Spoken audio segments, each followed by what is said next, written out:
या कुक्षिविवरे कृत्वा स्वयं रक्षति सर्वतः नमामि जननीं देवीं परां प्रकृतिरूपिणीं कृच्छ्रेण महता देव्या धारितोऽहं यथोदरे तत्प्रसादात् जगद्दृष्टं मातुर्नित्यं नमोऽस्तु ते पृथिव्या यानि तीर्थानि सागरादीनि सर्वतः वसन्ति यत्र तां नौमि मातरं भूतिहेतवे మాతృదేవో భవ పితృదేవో భవ.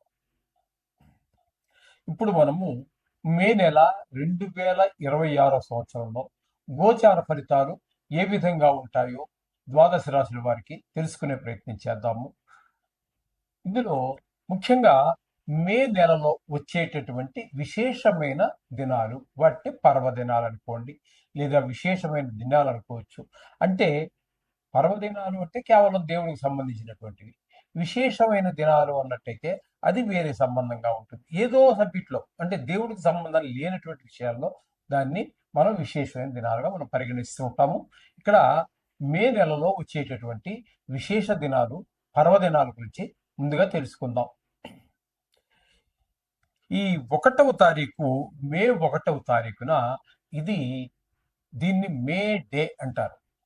మే నెలలో వచ్చేటటువంటి మొదటి రోజుని మే డే అంటారు. ఇది ప్రపంచవ్యాప్తంగా జరిగేటటువంటి ఒక పండగ. ప్రపంచవ్యాప్తంగా మొత్తము అన్ని గవర్నమెంట్ల్లోనూ కూడా, అన్ని ప్రభుత్వాలు కూడా ఆ రోజున సెలవును ప్రకటిస్తాయి. కారణం ఏంటంటే అది కార్మికులు దినోత్సవము. కార్మికులంతా ప్రపంచంలో ఉండేటటువంటి కార్మికుల ద్వారానే నడిచేది. నాయకత్వాల వల్ల నడిచేది చాలా తక్కువ. కార్మికులతోటే ఈ ప్రపంచం నడుస్తోంది. నేను లక్షాధికారిని, నాకు 4 కార్లు ఉన్నాయంటే నీ వల్ల ఏమీ కాదు. నువ్వు పెట్టుబడి పెట్టడానికి, అనుకుండా నడిపించడానికి, పని నడవాలి అంటే కార్మికుడే. అటువంటి కార్మికులకు సంబంధించినటువంటి దినము మేడే. వాళ్ళకి పండగ చేయవలసిందే ఖచ్చితంగా, అసలు వాళ్ళకే చేయాలి. అందుచేత మేడే అనేటటువంటి కార్మికులకు సంబంధించినటువంటిది ప్రపంచంలో ఉన్న కార్మికుల ద్వారానే ప్రపంచం నడుస్తుంది. కాబట్టి ఈ మేడేని మాత్రం ఒక కార్మిక దినోత్సవంగా జరుపుకుంటారు ప్రపంచవ్యాప్తంగా. ప్రపంచవ్యాప్తంగా జరిగేటువంటి పండుగ మరొకటి లేనే లేదండి ఈ మే డే తప్పితే. అంచేత ఖచ్చితంగా చేసుకోవాలి. ఓకే, ఇక 4వ తారీఖు 5వ నెలలో డొల్లు కర్తరి అంటారు. కార్తరి అంటే మనకి కృత్తిక నక్షత్రం వచ్చేటటువంటి ఏ నెలలో వస్తుందో దాంట్లో ఆ కృత్తిక నక్షత్రం దాన్ని కర్తరి అంటారు. అది బాగా చైత్రం, వైశాఖంలోనే ఎక్కువగా వస్తూ ఉంటుంది. కాబట్టి ఇక్కడ మీకు ఏమవుతుందంటే మామూలుగా వేసవకాలం ఎప్పుడు కూడా మనకి వైశాఖం, చైత్రం, వైశాఖం, ఆషాఢం ఇక్కడ వరకు ఉంటూ ఉంటుంది బాగా ఎక్కువగా. ఇక్కడ మనకి ఈ డొల్లు కర్తరి అనేటటువంటి దానిలో ఎండలు బాగా తీవ్రంగా ఉంటాయి. అప్పుడు అటువంటి సమయాల్లో మట్టి సంబంధించినటువంటి అంటే పొలం పనులు కానీ, లేదా చెక్కకు సంబంధించినటువంటి పనులు కానీ చెయ్యరు. ఇది ఒక నిషిద్ధం ఉంది ప్రపంచవ్యాప్తంగానే. అంటే మనం ముఖ్యంగా మన హిందూ దేశంలో, దేశవ్యాప్తంగా ఈ కర్తరిలో అంటే ఇప్పుడు మనకి భారతదేశంలో మనకి కర్తరి వేసవకాలం, కొన్ని దేశాల్లో ఇది చలికాలం కూడా అవ్వచ్చు. అంచేత అందరికీ లేదండి. మన భారతదేశంలో జరిగేటటువంటి విషయాల్లో దీన్ని డొల్లు కర్తరి అంటారు. మట్టి పనులు, చెక్క పనులు చేయరు. దాని తర్వాత అదే కర్తరి ఉండంగానే దాన్ని మనం నిజ కర్తరి అంటే మరింత తీవ్రత అవుతాయి. ఎండలు తీవ్రం బాగా ఎక్కువ అవుతాయి అనమాట. 11వ తారీఖు నుంచి ప్రారంభమవుతుంది, అక్కడ వరకు అలా. 12వ తారీఖు మహానుభావుడు ఆంజనేయ స్వామి వారి యొక్క జయంతి. దీని గురించి కాంట్రవర్సీలు ఉన్నాయనుకోండి. మా తిరుపతిలో పుట్టాడని ఒకడంటే, మా ఏజ్లో పుట్టాడని ఒకడంటే, మరొక దగ్గర అంటే కిష్కిందలో పుట్టాడని మరొకడంటే, అనేక రకాలు ప్రతి విషయంలోనూ కూడా గతించి బాటును. ఇప్పుడు ప్రస్తుతం నడుస్తున్న దాని మీద మనకి కాంట్రవర్సీ ఉండదండి. గొడవలు ఏముంటాయి, అందరికీ కళ్ళ ముందు కనబడుతూ ఉంటుంది.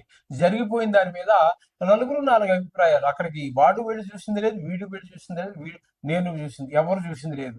కాబట్టి నలుగురు దగ్గర 4 అభిప్రాయ భేదాలు వస్తూ ఉంటాయి. అంత మాత్రం చేత మనం దేవుని తక్కువ చేయవలసిన పని లేదు. ఒకవేళ ఆ ప్రాంతంలో వాళ్ళు దాన్ని నవ్వితే ఆ ప్రాంతంలో ఆ రోజున వాళ్ళు చేసుకోండి ఆ పండుగను. ఈ ప్రాంతం వాళ్ళు ఈ రోజు చేసుకుంటారు. ఈ విధంగా ఉంటుంది. ఇకపోతే 14వ తారీఖున ఇంచుమించుగా 14-15 తారీఖుల్లోనే ఇప్పుడు కూడా రవి సంక్రమణం జరుగుతూ ఉంటుంది. ఒక రాశి నుంచి మరొక రాశిలోకి జరుగుతూ ఉంటుంది.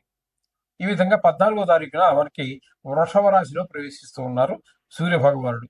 ఇక ప్రతి నెలలోనూ కూడా వచ్చేటటువంటి మాస శివరాత్రి, ఆ మాస శివరాత్రి 18వ తారీఖు చాలా పరమ పుణ్యమైనటువంటి పవిత్రమైనటువంటిది.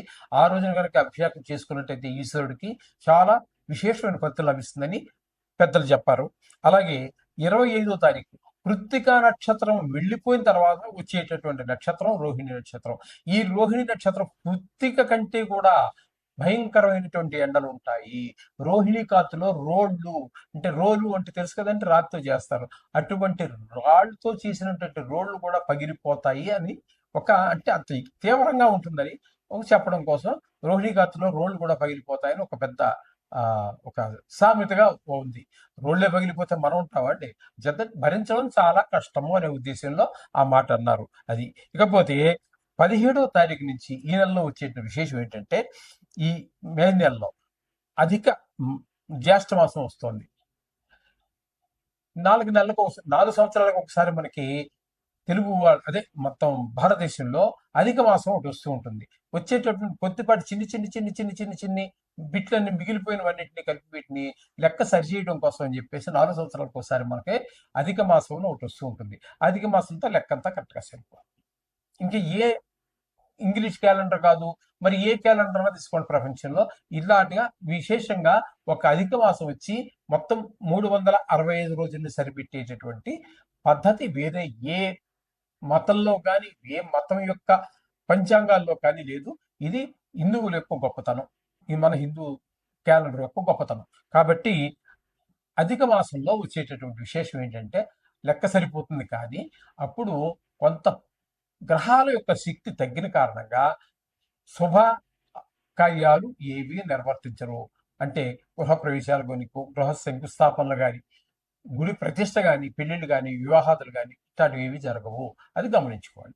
ఇవి ఈ నెలలో వచ్చేటటువంటి విశేషమైనటువంటి పర్వదినాలు అనండి, లేదా విశేషమైన దినాలు.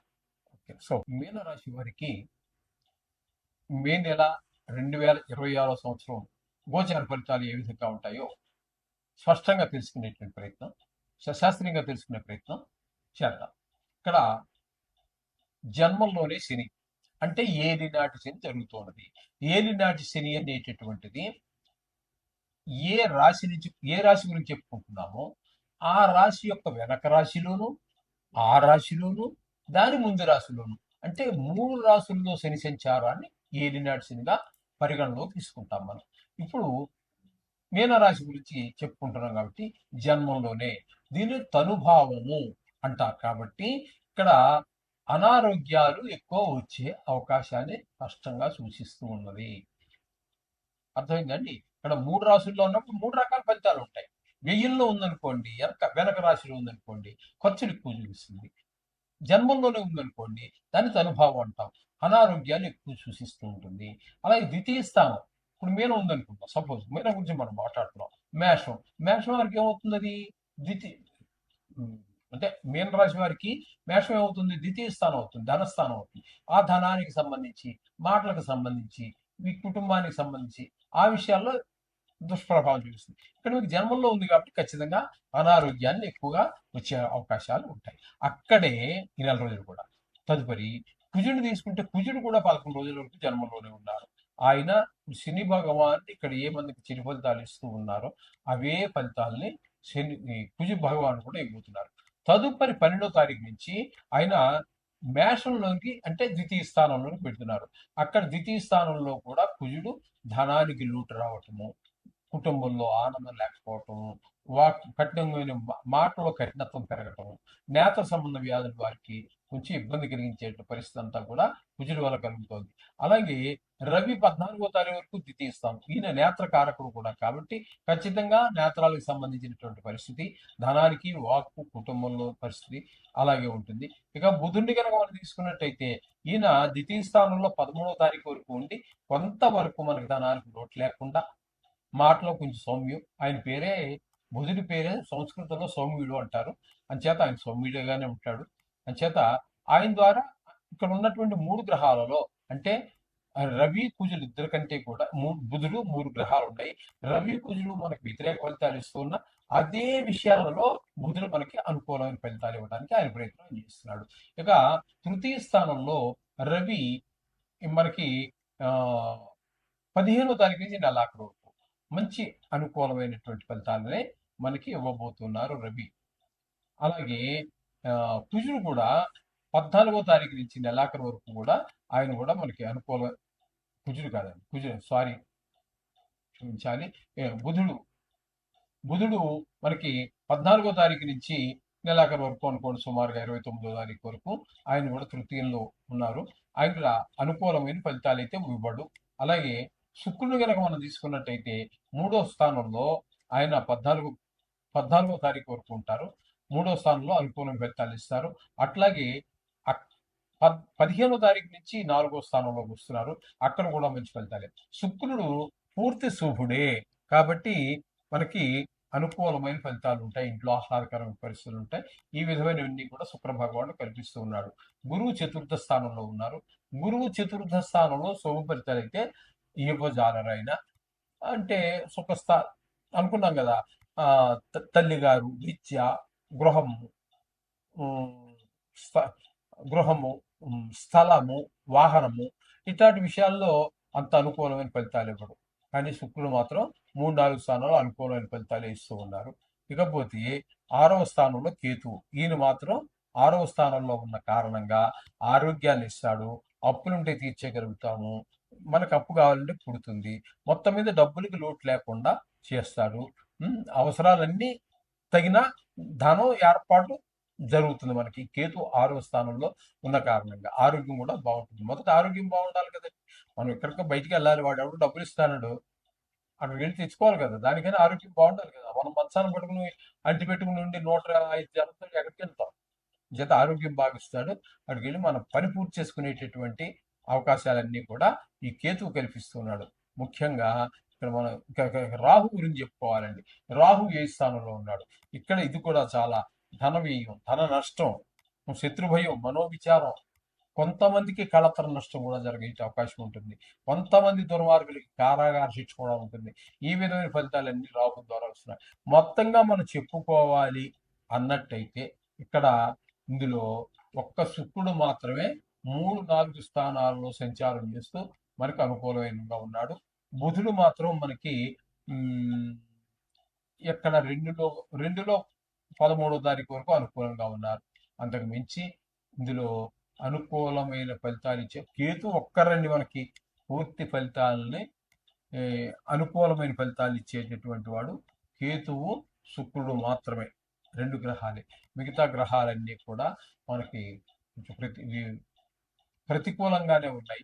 కాబట్టి రోజు చదువుకునే నవగ్రహ శ్లోకాలు చదువుకుంటూ ఉండండి. అలాగే ముఖ్యంగా రాహువు, కేతువు, శని, చాలా గ్రహాలు ఉన్నాయండి. మీరు ఒక 9 రోజుల పాటు ఒక 100 గ్రాములో పావు కేజీయో నవగ్రహ ధాన్యాలు తీసుకోండి. రోజు 9 సార్లు చొప్పున 9 రోజులైనా తిరగండి. లేదు దగ్గరలో గోవులు ఏమైనా లభ్యత ఉన్నట్టయితే గోవులకి తినేటటువంటి పదార్థాలు, అది రోజు చపాతీ అనే కాదండి, ఏదో 10 రూపాయలు తోటకూర ఏదో తినండి, కొనిపించండి, వాటికి తినిపించండి కొని. అవేంటంటే ఎక్కువగా ఈ పిండి పదార్థాల కంటే కూడా గోవుకి తినిపించేటప్పుడు ఈ గ్రాసము, ఆవులు ఎక్కడైతే ఉన్నాయో అక్కడ వాడి దగ్గర గడ్డి ఉంటుంది, పచ్చది కావచ్చు, ఎండుది కావచ్చు, దాన్ని కొంత 10 రూపాయలు 20 రూపాయలు ఇవ్వండి, తీసుకోండి, తినిపించండి. ఎందుకంటే మన యొక్క జీర్ణ వ్యవస్థ వేరుగా ఉంటుంది, గోవులకి జీర్ణ వ్యవస్థ వేరుగా ఉంటుంది. అది ఒకసారిగా మీరు ఎంత పెట్టినా సరే తినేసి ఉండలు చుట్టుకుని లోపల మింగేస్తుంది గబగబా. తను సావకాశంగా పడుకొని ఆ చుట్టుకుని లోపల మింగేస్తుంది కదా, ఆ ఉండ నోట్లోకి మళ్ళీ బయటికి తెప్పించుకొని దాన్ని మెత్తగా నవిలి సావకాశంగా ఆస్వాదిస్తూ, దాని రుచిని ఆస్వాదిస్తూ ఆనందిస్తూ మనకు చక్కటి కమ్మటి పాలని అందిస్తూ ఉంటుంది. అమృతం లాంటి అమృత తుల్యమైన పాలు మనకు అందిస్తూ ఉంటుంది. కాబట్టి ఆవుకు తినిపించేటప్పుడు ఏంటన్నా ఏంటంటారు దాన్ని, వంట చేసుకుని మింగేస్తే చేసుకుంటుంది మళ్ళీ. ఆ విధంగా జీర్ణక్రియ దాన్ని వేరు కాబట్టి అది దానికి మళ్ళీ ఆ విధంగా తినడానికి ఉపయోగపడే గడ్డి లాంటిది పెడితేనే మరింత శుభ ఫలితాలు కలుగుతాయి. ఇది నా సూచన. శుభం భూయా.